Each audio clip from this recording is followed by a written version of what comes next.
Assalamualaikum warahmatullahi wabarakatuh. Salam rahayu, salam sejahtera bagi kita semua. Mugi Gusti Allah paring rahmatan berkah bagi kita semua. Nah, kali ini Mbah Mul ingin berikan pawajangan tentang apa yang namanya adalah dupo, kemenyan, dan wewangian yang mitosnya untuk mengundang makhluk halus dan untuk ritual-ritual klinik ya. Nah, apa toh saja no arti dari dupa atau kemenyan itu? Nah, akan kita bahas ya.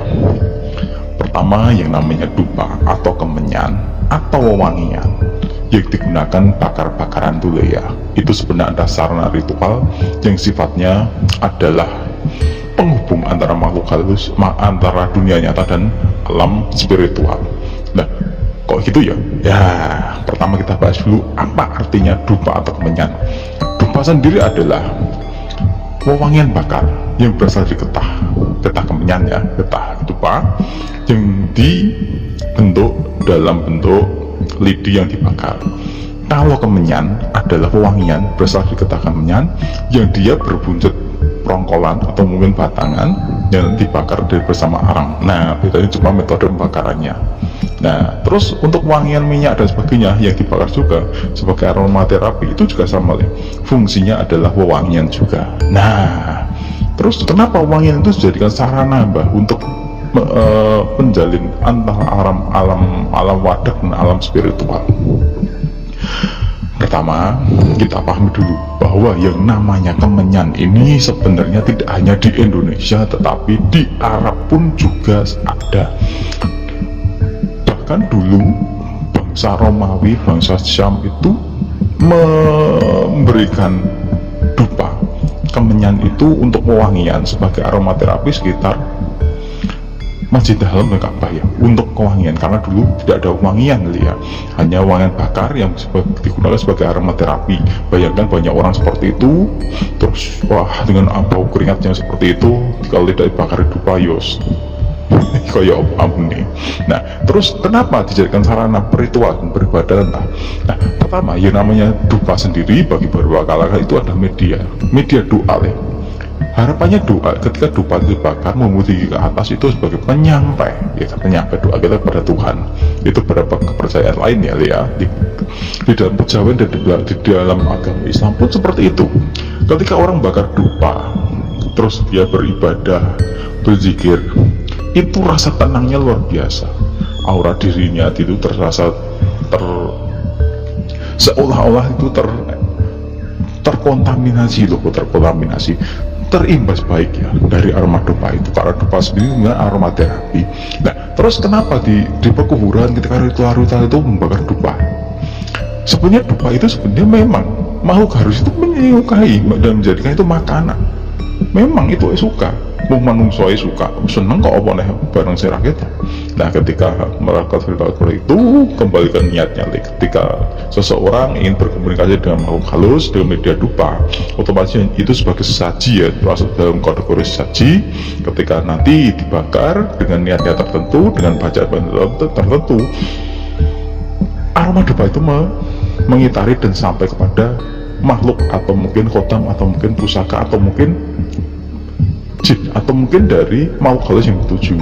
Nah, terjadilah nego di situ, entah nanti ya jadi narik pusaka atau apa, ritual apa lah, pembuktian apa lah, itu Terus apakah itu dilarang Mbak?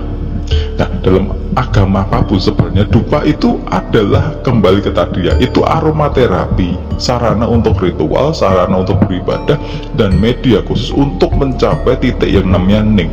Nah, itu tidak ada hubungannya sebenarnya dengan makhluk halus atau dengan ritual-ritual itu agar datangnya suatu kekuatan atau apa, itu tidak ada Bahkan zaman Dawali dulu ketika terbentuk satu majelis, nah, mengumpulkan orang itu dibakar dupa dan kemenyan dengan harapan firman-firman dan ujangan itu tersampai kepada semua dengan kondisi yang khidmat dan segar seperti harumnya dupa. Nah, harapannya seperti itu Nah, terus apakah itu menjadi adil wajib? Enggak sebenarnya enggak.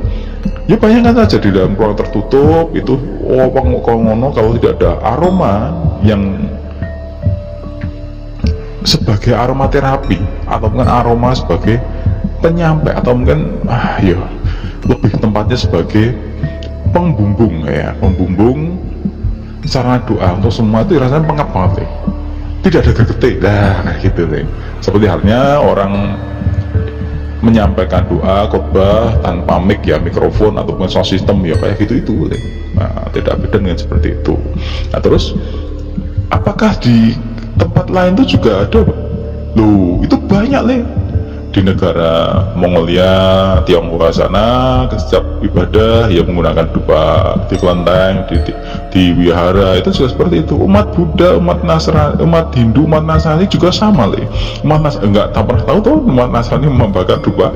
Loh itu waktu upacara itu apa itu bisa itu oleh pendeta atau romo itu membakar dupa dengan harapan adalah untuk menyampaikan, memberikan suatu apa namanya ya, yang namanya lebih kepada tenger itu ini tanda bahwa ini acara akan dimulai dengan harapan harumnya dupa ini menyampaikan doa-doa kita kepada Tuhan Yang Maha Esa. Nah sama seperti agama lain seperti Buddha, Konghucu, Hindu itu juga sama.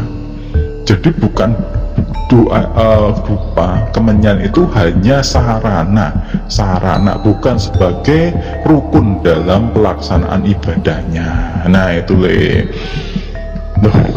zaman saya wis padha ngerti le ya, taunya itu bakar dupa menyan itu di bawah pohon itu, wah itu nyanggari demit itu kita nyembah sama pohon enggak le. Nah itulah.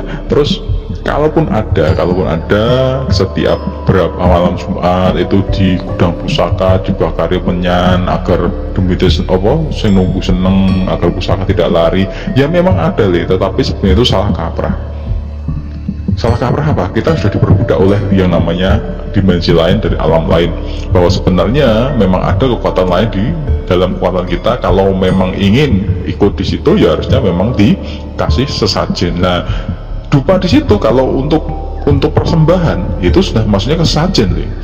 Itu sesajen untuk khusus untuk bukan untuk sarana ibadah, tapi sudah sarana ritual yang digunakan untuk keperluan tertentu, seumpama pemanggilan jin, menjaga pusaka, duwe karep gitu. Nah seperti itu sudah berbeda lagi. Padahal yang namanya pusaka itu tanpa dikasih itu pun sebenarnya nggak masalah, diwarangi, dijamasi, dikasih minyak agar awet itu sudah cukup. Semua itu hanya tenger saja, tenger itu sebenarnya simbol. Nah kecuali di dalam ruangan tersebut banyak sekali pusaka dan benda-benda yang sifatnya bukan non logam ya, ada kain dan sebagainya, memang diberikan dupa atau wangian bakar itu fungsinya agar tidak apak le. Nah itu benar gitu. Tidak ada yang salah, tapi kalau diritualkan agar itu harus, kalau tidak nanti pusakanya mabur gowo hitam atau menjinilah, itu salah itu le. Nah tidak ada masalah dengan apa yang namanya dupa dan kemenyan. Dupa dan kemenyan adalah sarana doa dan permintaan kita dari dunia menuju alam akhirat atau mungkin alam ketuhanan atau mungkin alam spiritual. Nah itu dulu ya.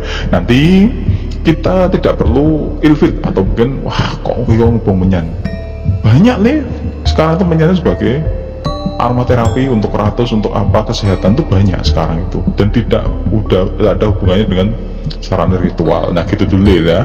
Nanti kita sambung lagi. Wassalamualaikum warahmatullahi wabarakatuh.